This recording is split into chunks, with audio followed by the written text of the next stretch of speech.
We're back. What's up, Farron? I'm good. How are you? I'm good. Welcome in, everybody, to our second episode of Beyond 2D. Super excited to be here with you guys tonight. I'm your host, Jessica Dugas, and my other host, looking fabulous over there, retired Army First Class, Farron Dozier. I'm good. Thank you. Hope everybody's doing good this afternoon or evening, depending on where you're located at. We're somewhere in the world, Somewhere. wherever you are, somewhere over the rainbow. We're going to go down over the rainbow, down a rabbit hole tonight. We started our conversation about communication last episode 2 weeks ago. And we talked about the definition of communication. We talked about how it's really about imparting your thoughts with someone else, and creating an understanding. We talked about a lot of different things that episode. We talked about emojis. Yeah. We talked about facial expressions. We talked about the importance of tone and intention in communication. And I think some of that's going to come into play tonight as well. And I think what we're talking about too, pre-communication last week, like sort of maybe we don't start the communication fast enough, or at the right time, like as far as we decide we want to communicate when we're 2 months into an issue. Right. So tonight we're going to talk about responsibility in communication. Whose responsibility is it? I got a couple different questions floating around, but I think this is going to get into some of why we choose not to communicate as humans, because responsibility is a big word. How do you feel about that word? It used to show up for me as blame or fault. Mm. And so until I, did this education, this work, and self-examined it, I realized it is all on me. Yeah. Responsibility is a big word. That I went to go look it up. So we're going to talk about that in a minute as well. But I want to start by asking the audience a question, because I see a couple people tuning in. I want to say hi, Miss Brittany, always in the front row. We love you, Miss Brittany. Also, Miss Juju's here this evening. Good to see you. Let us know if you're here and you're watching. I see some of y'all hiding out there. Say hello. Let us know what's going on, where you're joining from. I'll start off with a question for those of you watching. Whose responsibility is it to initiate communication? Picture it in your head, okay? There's something going on that's not quite right. Whose responsibility is it to initiate that conversation first? Whose responsibility is it to get that ball rolling? I'm gonna throw that out to you guys. Well, and I know some of y'all are gonna come back with the whole, well, it depends on the situation. Right? Exactly. Okay. Which I get, but I'm talking about in general. I'm looking for a specific answer here, and we'll just leave it at that. We'll see if it shows up. We'll see if that answer shows up. Yeah, we'll see if it shows up. But I wanted to start with this definition and see how you feel about this. First of all, dictionary.com is back to its normal crap here. Responsibility is the state of fact or being responsible. Okay, so you got to know what responsible is in order to take responsibility, right? But I like this part because I think it touches on what I was saying of why we sometimes choose not to communicate as humans. It is answerable and accountable for something within one's power, control, or management. Who is the only one that we can truly control?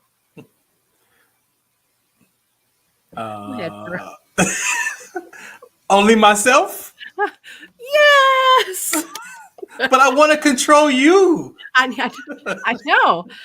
And that's the problem here, is because we talked about this last week, right? We talked about, us being the fabulous egotistical humans that we are. We want to have all the control over the situation, which situations involve other people. So that means even subconsciously, we want to control over people. That makes us feel good.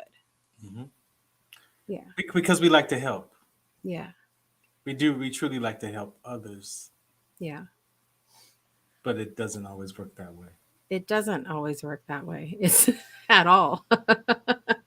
So with responsibility, one of the things that I learned over the last 4 years is if you even break down responsibility as response able, like who's responsible? You are response able. That means you have the ability to respond, Mm, right? So, but in this definition, the thing that sticks out to me is fact of being responsible. mm. So being, right? And for me, we're human beings, not human doings. So Yes. you said we got to break down the definition of responsibility even a little bit more because it's fact of a way to be. So you Mm, be responsible, right? So right. you don't just do it and think it's going to just be there. And when you want it to show up next time, it's already, no, you've got to Yeah. be responsible in communication, right? So, Yeah. and then you say accountable, definitely another word that probably going to have to drill down in the future. Mhm. And then of course power control or management. So Yeah. those are so vague. Yeah, they're vague, and so I wanted to take the first part when it talks about the state or fact of being responsible. So I don't think we can have responsibility if we don't know what it means to be responsible, like you said, being. So there were three there, dictionary likes to give you 20 definitions. Yeah, for There sure. were three that stood out for me, and I'm going to share them with you. Okay. Responsible is having a capacity for moral decisions and therefore accountable. There's that word accountable again, right? That that moral's another fun word. Yeah, another one.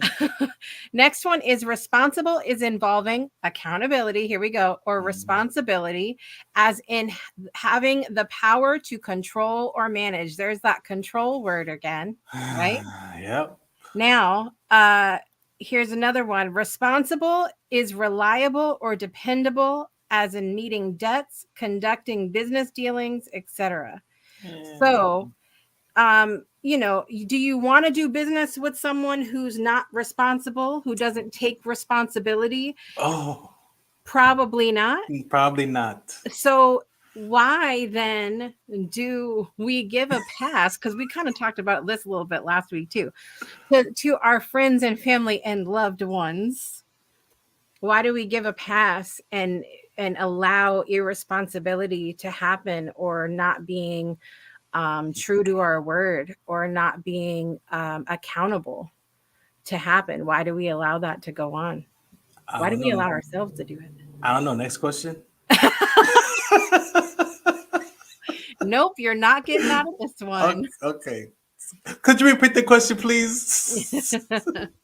Why? Okay, so we talk about Oh, that other meaning, right? this is tough. Yeah. Yeah. So I think about this as like I would never I would never intentionally do business with someone who didn't know how to take responsibility for their actions, their Oh, dealings, yeah. because I don't want whatever happens in my business to all fall back on me, right? Yeah. I like people because I think for me, I'm going to speak just for myself. I tend to take things on anyway. I have a habit of taking the fall when it's not my fault. Um and and and then I'll beat myself up for it afterwards. So, and it's come from situations where I've been involved with people who couldn't take responsibility, and even going back as far as like middle school, Oh, right? They put you in a group. Anybody still have PTSD from group projects? Anyone out there? Because how many, let me know in the group project, did your groups work together, or was there always that one person who had to do the work for everybody because people didn't want to take responsibility for their portion?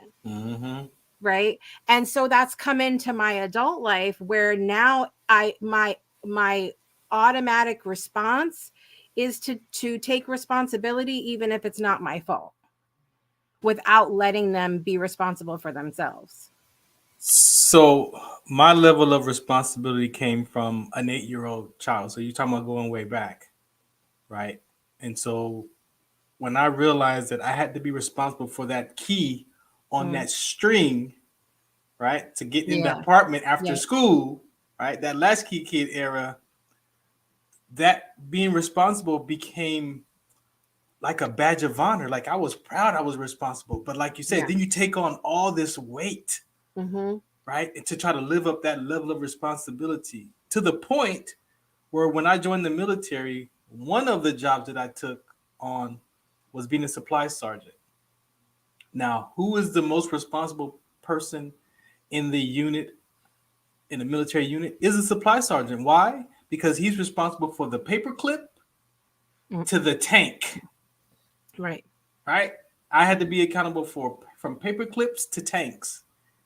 And I was good at it. But the weight that came with that and the and how I was perceived, I mean, what's wrong with you? He's arrogant. No, you got to sign this. You want to borrow a screwdriver? You got to sign the document. So it also gives off this this way of being that could also interpret other people to be like, you got an attitude or you're arrogant or whatever. Controlling, right. So all of that was their experience of me. But I walked away with, I'm responsible. I'm responsible for all this. So it wasn't until a few years ago where I realized being responsible wasn't always a good thing. Right. Because then I would take on projects. I would give my word to stuff that I really didn't want to be a part of, that I really didn't want to care for. But because I felt responsible enough to handle it, then I found myself not being committed, but I was responsible. And so I had to learn the difference between those two because to me, they felt the same. Being committed to something and then being responsible to something. And so once I separated those two, I actually let a lot of projects go because I was responsible, but I wasn't committed. Yeah.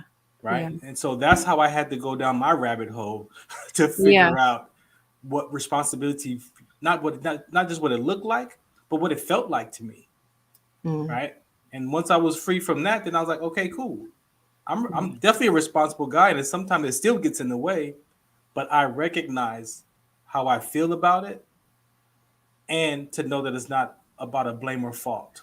Right. So I don't have to be responsible for everything that happens around me if I truly, understand where my point of view is and where I stand in that conversation, or if I stand in that, that project. Yeah. And be able to voice that I'm not going to be responsible for it too, right? So now you're going back to communication and being responsible for your part, your actions, your integrity. Like it's connected to so much of our experience of ourselves. Right. If I can say it that way. I love how you're sharing this though, because I'm hearing that there is a difference between being responsible and taking responsibility, because you choose that taking responsibility part. You choose whether or not you're taking that on. Some of us, as we've already been figuring out, take on more than we probably should.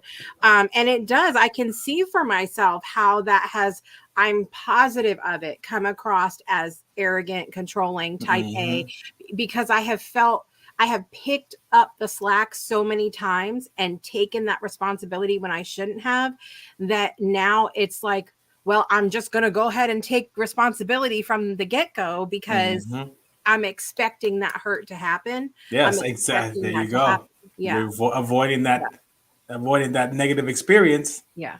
And or disappointment or whatever that is. Right. And so you just take it on, and then it's like, what's wrong with you? Like, you want to control everything all of a sudden? Like, like, is failure connected to that? Like, what's connected to that responsibility as well? So it's so deep and ingrained in our behavior. That's why I like the definition about the being part. Yeah. It's connected to who we be, not just the stuff that we do in life. Right. I want to get to a couple of our comments really quick, from Juju in particular, and then I'm sitting here with like 5 rabbit holes in front of me. Like, which direction should we go? But Juju said we allow it out of fear of being rejected or ignored, when we were talking about why we allow it in more familiar relationships as opposed to business. So that's a great point, Juju. She said the accountability part of responsibility is getting to know what part you play in the relationship or situation as well. So that's that, I can still be a responsible person and not have to take responsibility for this. It doesn't, like, I think some of us are afraid of getting that I am a responsible person badge taken away, right? If it's part of your identity, if it's part of your even a part of your moral compass, right? Because there's a feeling that comes with being responsible, negative and positive. Who would want to have someone describe them as irresponsible? I don't know anybody that would. I mean, when we get into that part about identity, and I am sure that no matter what we're talking about on the show, that eventually that portion of identity is going to come up, because I know for me, I absolutely lean into certain qualities, certain moral compass, if you will, to be part of who I am. And I will get offended like that if you question that moral compass, because I know where I'm coming from. Damn it. It's a big deal for me. But again, that's me choosing to get all upset and not trusting that I know I am a responsible person. Right. I'm letting somebody else dictate that now. Juju said, exactly, that's choosing accountability for what you desire in your life. You said something, Farron, committed versus responsible. Oh, yeah. I asked a question this week in our Breakthrough Show Network Discord community. I said, because somebody, Brian K. Wright, shout out to him, Breakthrough alumni, said there's a difference between being interested in something and being committed to it. Now we can also say there's a difference between being interested, committed, and responsible. We can add that third part there. And I asked in the group, I said, think of the things you're involved in your life. How many of those things are you actually committed to? And how many are you just interested in? And does the time that you're spending on each of those things correspond appropriately to the interested versus committed? Now we add in this responsibility part, and yeah. I mean, my name is all over it. Just by you saying it that way, I looked at some things that I've taken on recently, like why am I really engaged in this? Yep. Why am I really taking that on? Yeah. And now I have to rethink some processes. Right. Yeah. So I mean, look, I think that you hit the nail on the head when it's about being, because the act of being is a moment to moment choice. It's a continual work in progress. That's why I get all the way up on 3 soapboxes when people talk about some sort of arrival in the spiritual and personal development communities, because there is no arrival. My daughter was sitting at the table earlier going like, I can't wait till I'm done with school. I'm like, oh, you think you're ever done learning? You think you're ever done learning? That's just one phase of it. Yeah.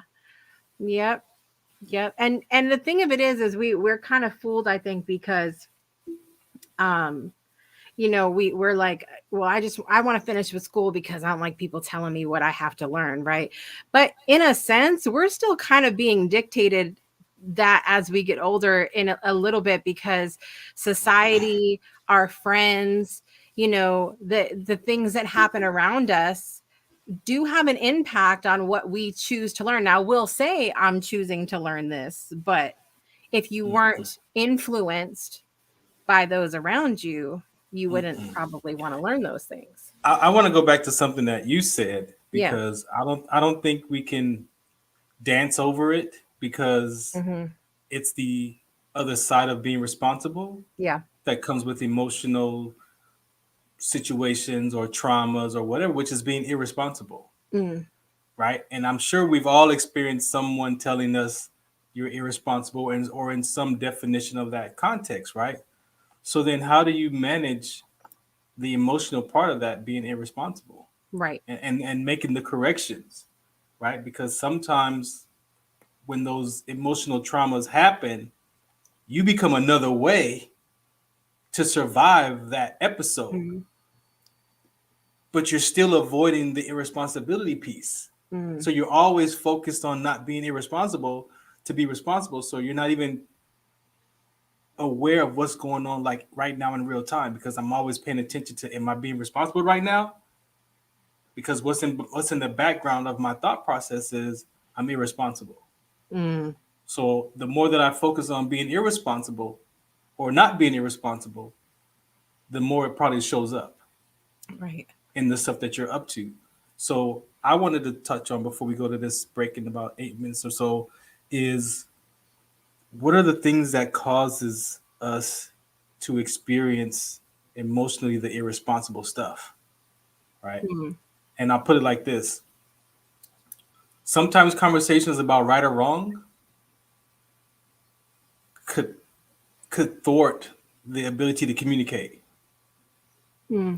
right? So I'm gonna go like another layer down to communication, being responsible, right? So if I have an issue with being right or wrong, and I'm emotionally attached to that conversation, and I want to be right or I want to make you wrong, how am I going to be communicating with you? Right. How's my behavior going to be? How's my being going to be? We got right or wrong, good or bad. I win, you lose. They have all Mm-hmm. these different opinions. So now we're going to talk about being responsible about our opinion about stuff in communication. So all these different, you know, opinions, things that we have in our belief systems and how we think about life could be in the way of us having a clear communication, and even then being responsible for my communication, because then I'm right, you're wrong, and then there's no space for you to share your rights and wrongs because I'm right. Yeah. And so then how do I want to communicate with you? Why would I want to communicate with you? So the irresponsible part of that, I say, is just as important as understanding your responsibilities in communication. Right. Because now it's like you got to find out what your weaknesses are in communication. Like what are your weaknesses, and are you willing to own the weakness so you can get developed in that weakness so you can become a better Right. communicator? Which you say you never stop learning if you're really willing to do the work within yourself and try to figure out what does communication mean to me and what doesn't it mean to me. Yeah. And I believe if you get to that understanding about yourself, when conversations come up, you can communicate the irresponsibility part of it, Mm-hmm. right? You can articulate the irresponsibility just as much as you can be effective as being responsible for your communication. Right. And so I believe all that, for me, it was also connected to my emotional state, Yeah. my emotional intelligence, my emotional awareness. Right. And I believe that's what a lot of people are pointing to today as men. You know, you need to get in touch with your feelings and your femininity. Well, it's not being about femininity stuff. It's about being able to articulate your emotions. It's Right. about being able to communicate how you feel as effectively as possible. Right. But if I've got irresponsibility mixed in with my responsibility as who I am as a person, then if how am I going to act with you when it's time to really have a serious conversation with you? Right. It's going to be Right. hard for me to communicate that. Yeah. I mean, that there is that when you get into taking on those things that we talked about as part of your identity, then there's going to be emotion attached to it in some kind of way. And you have to learn how to sort of separate that out a little bit, I guess. It's tough. Yeah. Yeah. I think where I want to go after the break is my other friend, in addition to dictionary.com, is thesaurus.com. Oh, we gonna go there. We're gonna go there because I really believe. See, I'm fascinated by words, and I'm also fascinated by our subconscious and how much lives there and we don't even know it, and stuff comes out and we're like, where did that come from? Well, that, boys and girls, is your subconscious. And I think that there are, like we talked about last week with just the definition of communication, there are so many personal, not dictionary definitions, but personal definitions and experiences with it, that now we have all of these running in our subconscious. Even if it's not our personal definition, it's all running back there because we've seen it in other people. So I want to go down that rabbit hole next. We're going to take a little break and we're going to be right back after this. I can breathe.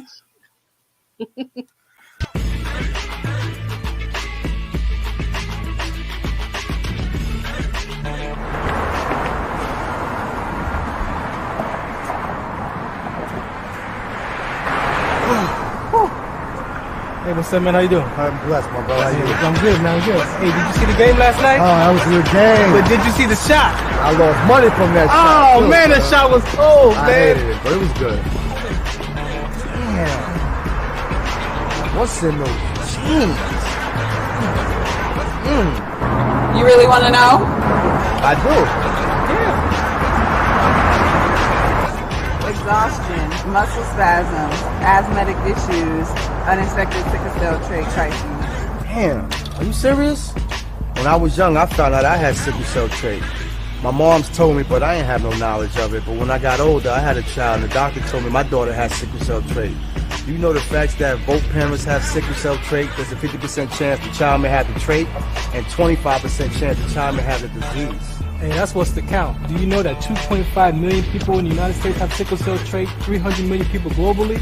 I didn't find out I had sickle cell trait until I was in the Army, 10 years. Next thing you know, I had a sickle cell trait exertion site. Sickle cell? I thought that was a black gene or something. Nah, man, the Latin community is number 2.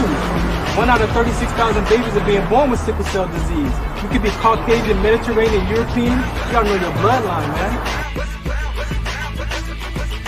There is an inherited gene in our community that has been forgotten. The name is sickle cell trait. WDCONSCT, also known as What's the Count, is out to bring awareness, education, and prevention to people all over the globe. Want more information? Call us now at 323-215-5384 or visit www.wdconsct.org.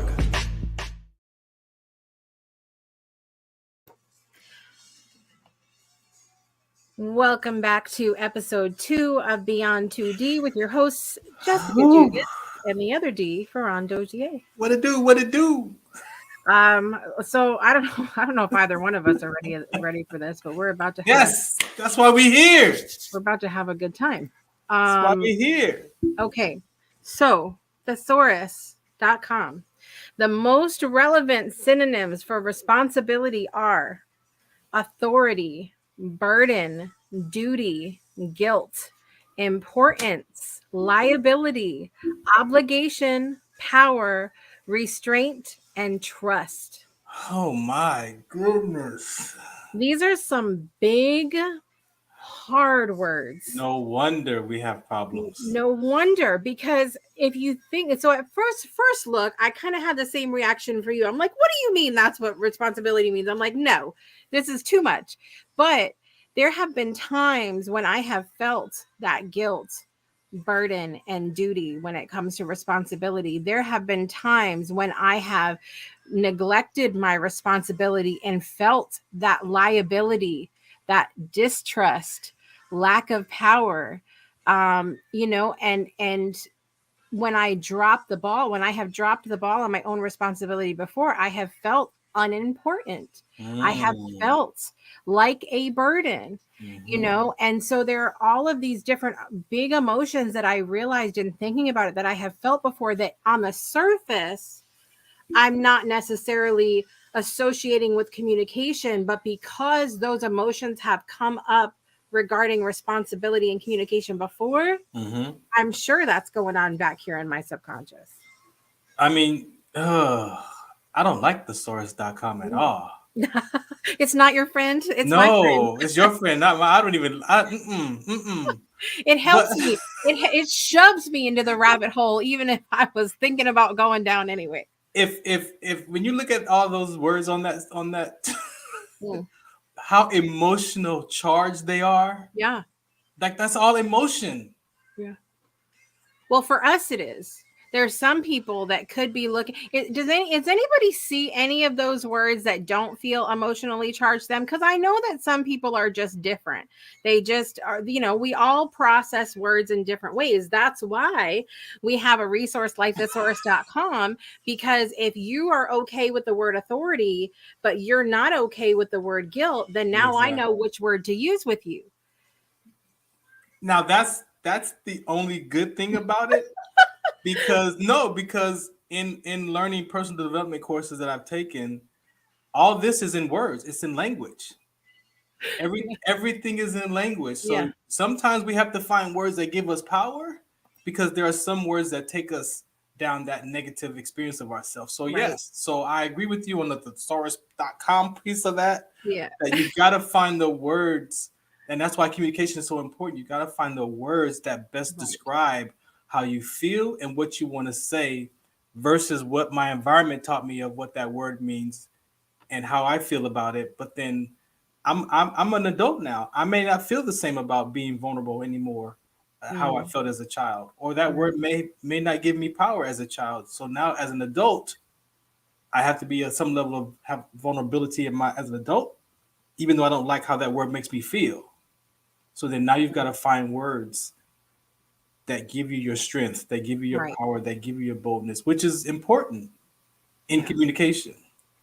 So if you think of then responsibility in communication, whose responsibility is it to initiate communication? Going back to that first question that I asked, the answer that I wanted to see from everybody is it's my responsibility, like meaning yours in your situation, because you're the only one you can control. And we talked about the element of control when it comes to responsibility. But looking at this helped me understand why people might not initiate communication. Because if they feel like by communicating with you, they are going to be a burden on you. That's number one. If they feel like by communicating with you, they're going to be guilty. If they feel like by communicating with you, they are now under some kind of obligation. These are all things that I feel like can stop someone from communicating. Power. I'm giving my power away if I'm the first one to bring this conversation up. Like trust. Yeah. Like and so in my sickle cell community, as you saw the PSA, in my sickle cell community, sometimes when I interview people living with the disease, they feel like they're a burden on their family. Right. To ask for help to go to the hospital, or can you come visit me, or like whatever that is. That and that burden experience happens as a child, that they grew up like nobody supports me, nobody cares about me, but because in the background is if I ask for help, I'm gonna be a burden on my family. Yeah. And can you imagine living like that as you're a burden on your family? I can. The most important people in your circle supposed to be and you walk around and feel like, and then you communicate it like to yourself that I'm a burden. Yeah. Like no wonder. Yeah. When I started kind of going down the rabbit hole of my own health challenges back in 2017, that's a huge part of why a lot of times I simply don't share what I'm going through health wise, because and on one hand, it's like, it's good to know that I have people that love me and that would be willing to help. But on the other hand, it's like, I can already feel that the weight of the burden that I'm putting on them. I keep a lot to myself. I live like that literally every day, saying, should I should I communicate and should I not? I have to, but it's that weighing that in my mind. And then there's also the, communicating, you're talking about so many different things here. The trust part, Juju was talking about, I'm learning to work with the word trust. I think Raise your hand if you're not working with I real. I don't even care about trust. That's how much I don't like it. I don't even care about it. Like, please, trust, whatever. Yeah.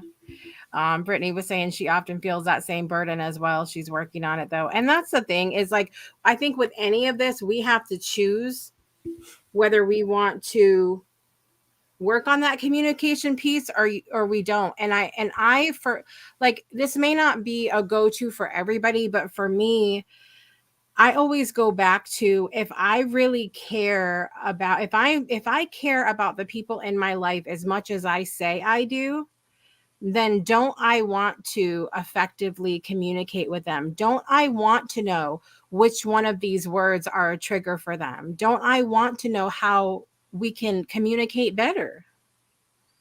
Not naturally. I think sometimes I think it depends, but I think because sometimes it comes naturally to me and sometimes it does not. Sometimes I have to stop and say, to me, it's like it's an action speaks louder than words. Yeah, that whole cliche. The part about obligation, right? Yeah. The obligation for me stands out because, especially when you talk about your family now, Mm-hmm.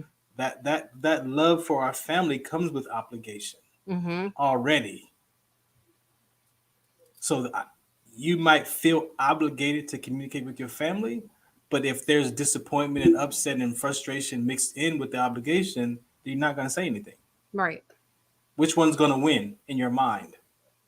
Right. And so that one day when you have the confidence or the courage to speak up because you feel like you're right about your conversation, then you'll speak up because you're right. But then again, just because you think that you're right, what is the other person on the other side of that conversation? What if they feel like they're right and they've been waiting for you to say something? So now you're both arguing and back and forth about who's right and who's wrong.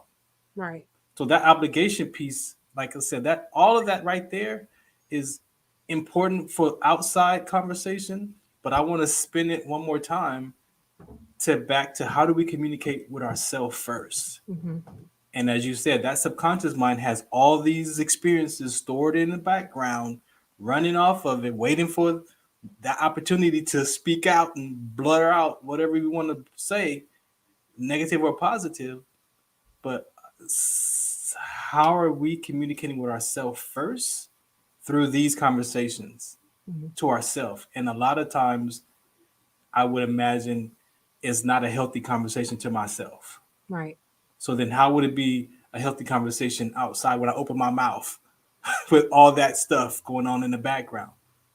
Yeah. So I'm saying, communication with yourself as we talk about this and we listen and we, go down these rabbit holes. Don't go down a rabbit hole about your family member. Go down a rabbit hole about yourself first. Mm-hmm. And the more you understand about yourself and if all these things affect you emotionally, upset or excites you, imagine that your family member or your friend or your loved one is dealing with the same thing. Mm-hmm. So I'm saying when you self-examine, self-reflect, and see all of your negative and positives, and you own it and you recognize it, in my communication, I'm gonna speak to you with a little bit of more compassion. Right. I would say when you really get to the root of it, right, and you really get to where your thought process is coming from and why do you think like that and why is your opinions about communication, your opinions about that subject that you're dealing with that loved one. What are you saying to yourself first? And I believe if we can catch that part of the communication first, then what comes out of our mouth will be the experience of that communication will be more harmonious, if I could say it that way. Yeah. Look, no matter what we talk about on this show, it's going to come down to our self-worth, our self-love, how we are communicating with ourselves, those little like things live in our subconscious automatically, but what are we allowing to take priority in our consciousness, in our our outside life? One of the things that I really wanted to touch on tonight was about responsibility when it comes to setting up conversations. And what I mean by that is, you and I have had a conversation before about, say we are having a bad day and we need to vent about it. And we go to our friend and we say, I am having a bad day, blah, blah, blah, blah, blah, blah, blah. Okay. And the friend then is a helper friend. Some of us are helper friends, The friend is a helper friend, and the friend is like, immediately goes into, in their mind, what can I do to help? And starts giving advice. And now you're mad because you just wanted to vent. And here's this person telling you what you should do with your life. So now you're mad about it and you say it. And now they're mad at you because they're like, I'm just trying to help. So we need to talk about responsibility in setting up our communication, our conversations a little bit better. So going into saying something like, listen, Farron, I've had a really bad day. I just need to vent. Or I've had a really bad day, Farron, and I would really like your advice.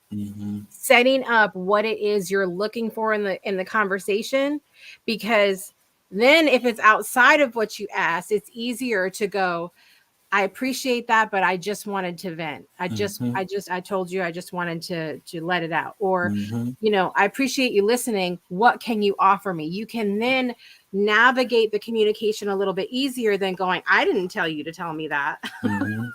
I agree. It's the context. Yeah. If I'm going to initiate a conversation, it's up to me, my responsibility, to voice the context and what I'm about to say to you and what I'm expecting from you. But it doesn't. I don't think that comes naturally. I don't think it does either. Right, and I don't think I don't remember being taught that growing up either. Like when you have a conversation, you initiate it. This is how you frame this conversation. There's a way that you can frame it so that it's harmonious, that people are listening for, we're listening to you now. And so, but I didn't learn that till early 40s, that I could actually have a context for a conversation, right, and have it be guided within these parameters of what we're talking about. So like you said, if I create this conversation for a venting process, then you're not going to coach me. Right. You're not going to give advice to me. You can ask me questions, but you can't give advice because I've already set the tone that this is what I want from you in this communication. So the same answer applies to who sets the tone for the conversation as whose responsibility is it to initiate communication, and that's you. Yeah, it's you.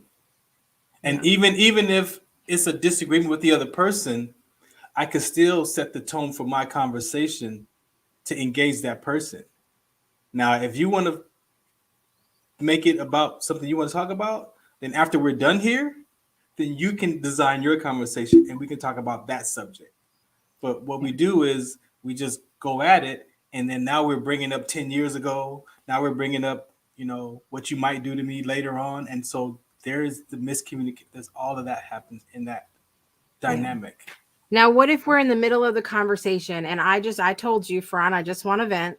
I just need to get it off my chest where I'm going. And you feel like I know something that could really help her right now. But she told me she just wanted. How do you then, if we're talking about creating harmonious conversation here, communication, how do you then respectfully open that door?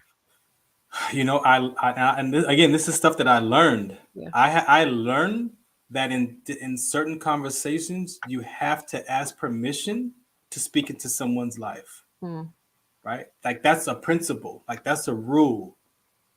And so do I catch myself butting in? Blah, blah, blah? Yeah, I do. But then there's sometimes I catch myself like, hey, do you want a response to that? Like you ask the question, like in your questions, you're listening.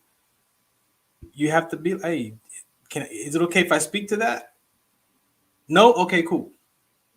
but you have to ask permission, and I believe that's why so many misunderstandings and upsets and people walk away mad with one another, because sometimes people don't want you speaking into their life. Right. And so the courteous thing in communication is to ask permission. Yeah. But it takes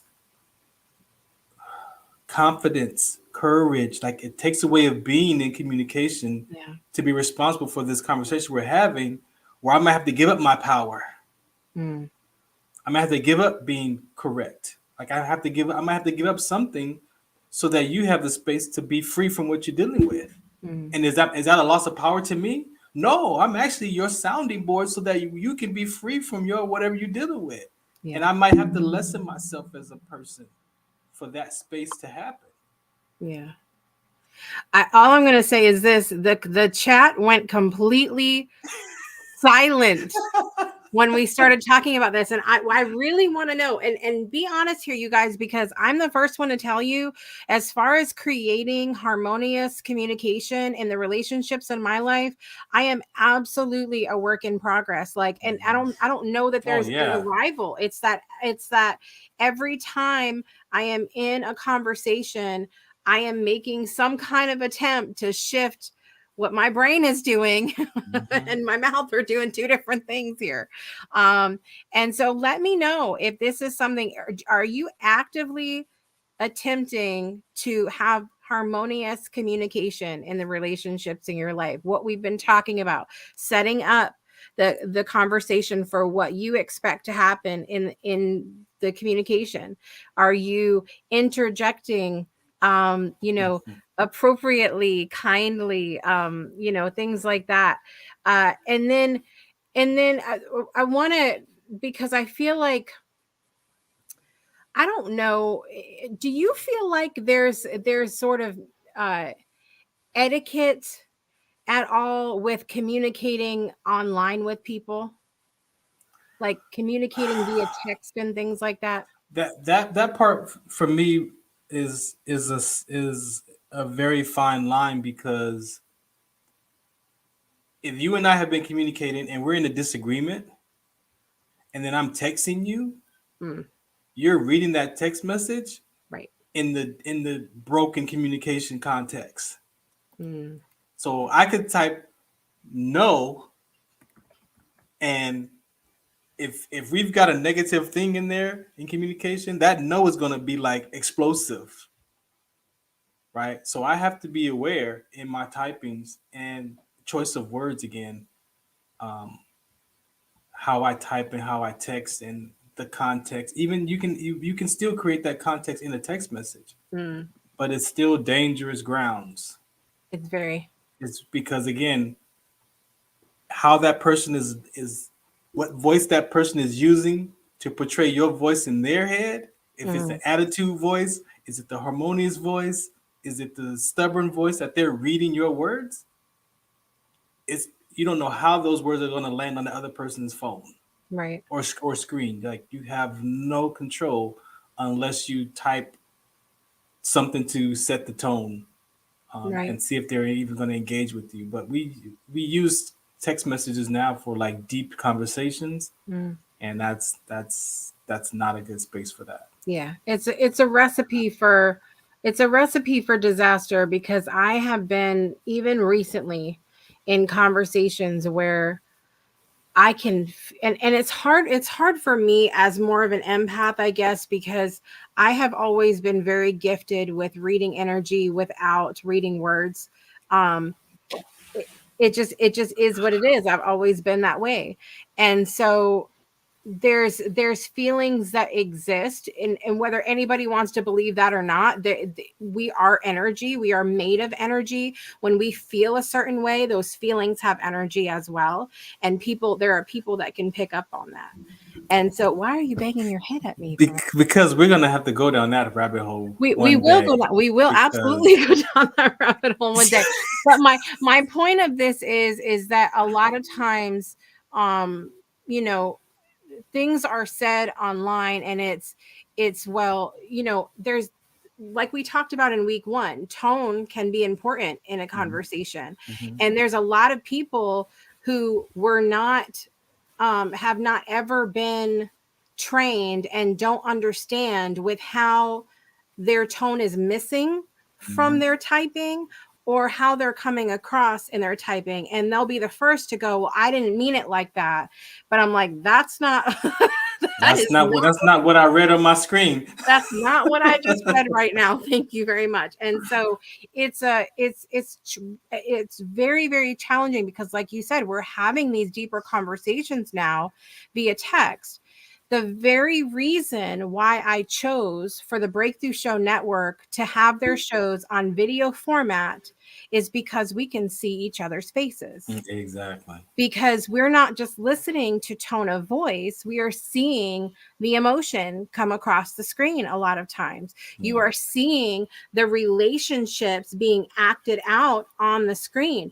I had instances in season 1 of the original, the Breakthrough Show, that I hadn't learned boundaries yet. And I had people on the show that I was not comfortable with. Mm-hmm. And you could tell a mile away that something was not, I mean, it wasn't bad. Yeah. But you could tell something wasn't quite right. Like something was not harmonious there.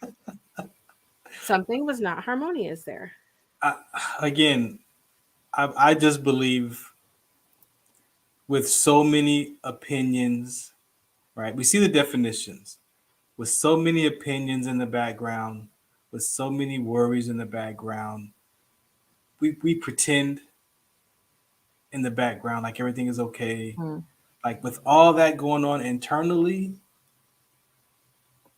how can you have a honest conversation unless you deal with yourself? Because even in communication, and I'm talking and I say something and you make a face, right? My first inclination is it's about me. It's about me. What did I say? What was that for? What that for? Well, but it's like when I just was talking about the energy, the energy and all of that, and you're banging your head on your microphone, and I'm over here like, what did I say? What did I do wrong? What the hell's wrong with you? Because I don't understand that conversation when people say energy. Right. And so it wasn't about you. It was it went to my internal. That's what I'm saying. It went to my internal. Right. But it's easy for us when we're communicating with people and we want to check their body language and check how they flicker their eyes. Like, yeah, those are important. But are you making that mean something about you? Right. When it happens. Yeah. And that's one of the things that when I do my talk show is very effective because I'll see all of that going on in my guests. And I'll say, what does that mean? Why did you make that smirk? Not about Farron. Right. But why did you make that smirk? It couldn't ever be Farron. Let's get that clear. Yeah, not about. But this is the catch. If the body language is about you, the person will tell you. Yeah. But see, if I go in communication with you and I already think it's about me, then I'm going to be defensive with what you say to me. Right. Right. So that's what I'm saying.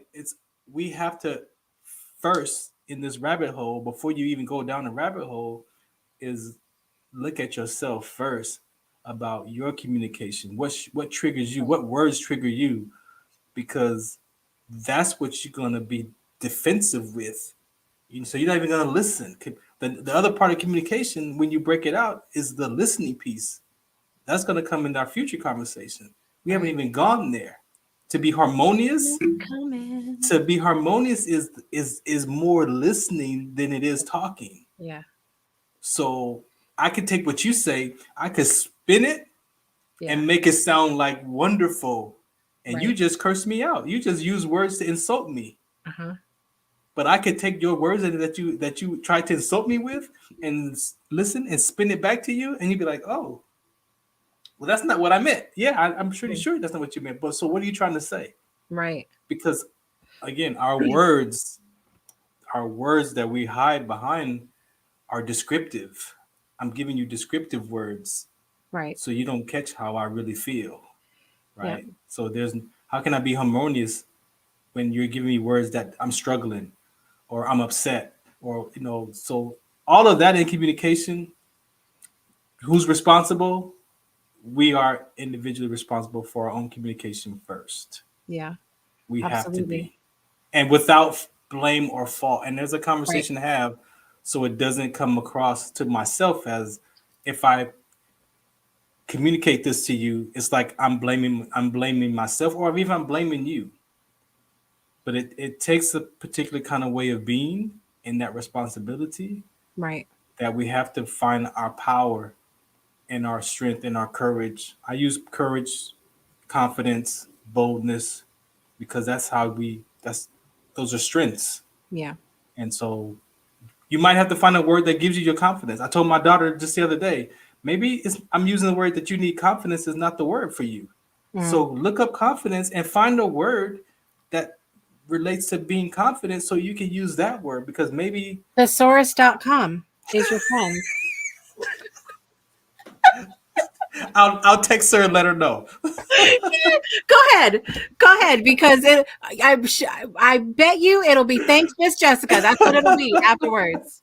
Okay, all right. But that, to me, that's at the root of it all. As we start to have these conversations about communication, I'm asking you as a listener, and to myself even, I practice. I've got to check myself first. I've got to check how I communicate to myself, and then that'll give you an indication of what's coming out of your mouth. And sometimes it's just way out trash. Yeah. Try to create harmonious conversations, but they don't always work out that way. And I think that's what we're saying, is to take the responsibility for your piece, your initiation, you're setting the tone for how you want the conversation to go. And you've got to release the expectation you have on the other person to respond in the communication the way that you want them to.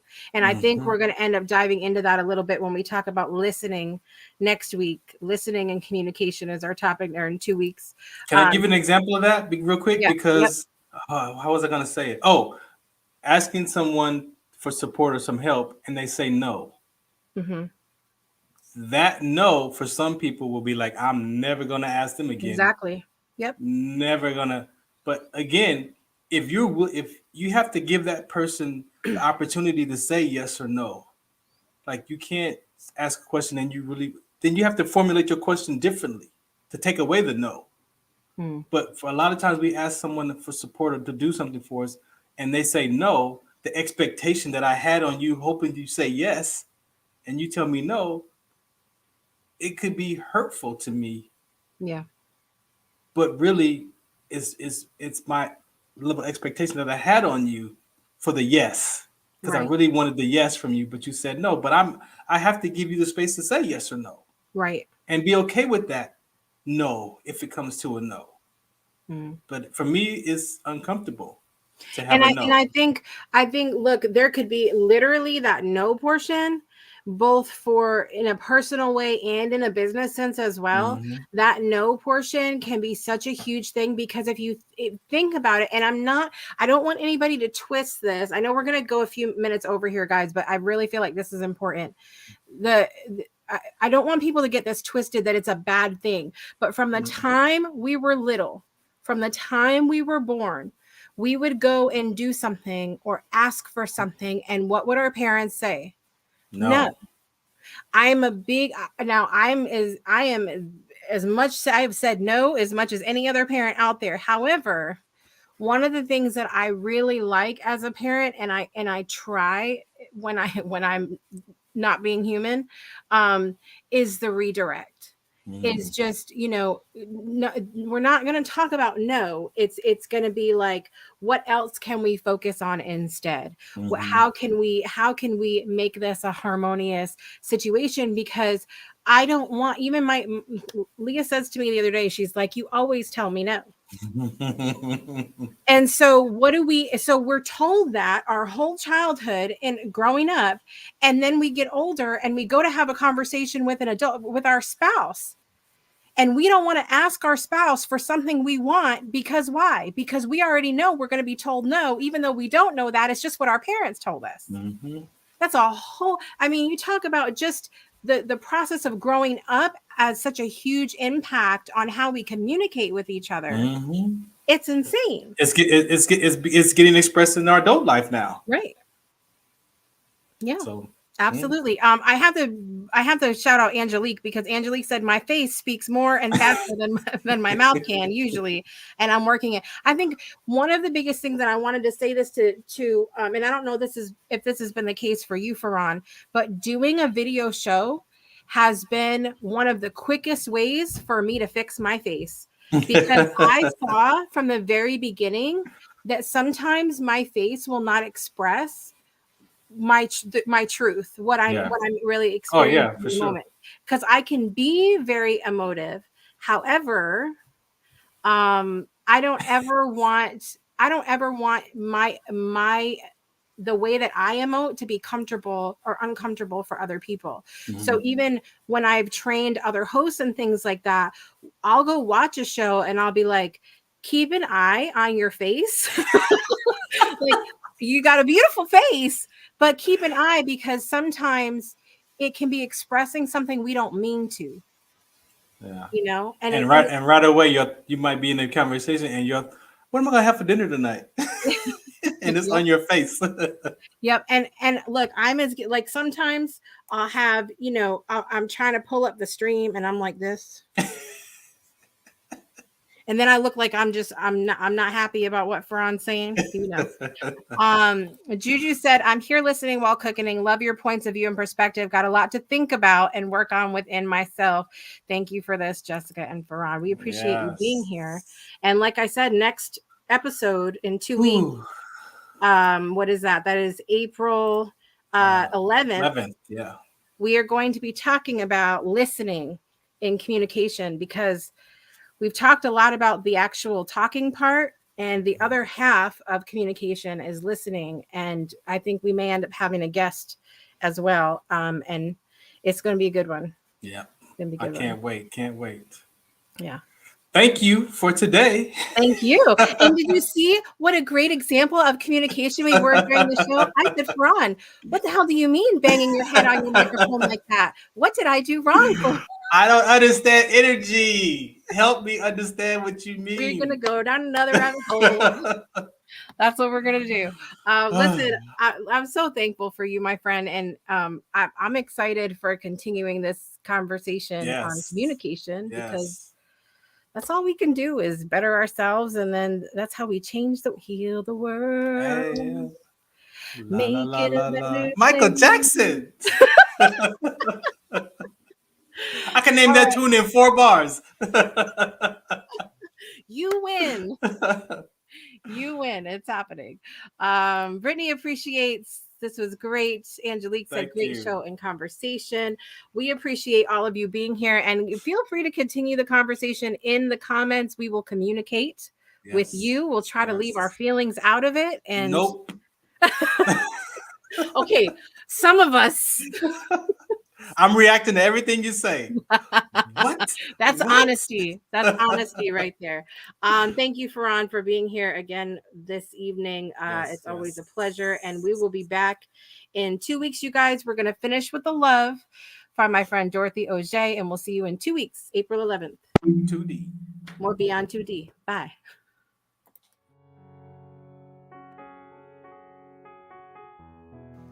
I shall stand for love, even with a broken soul, even with a heavy heart. I shall stand for love, for the world is wounded, not just my little piece of land, where I am mostly safe, where I am mostly well, but our world, everywhere, every day. I shall stand for love, because we need more light, not more death, not more power, not more bombs. I shall stand for love, so that our children are safe, so that our friends are sheltered, so that our borders are open. I shall stand for love, even with a broken soul, even with a heavy heart.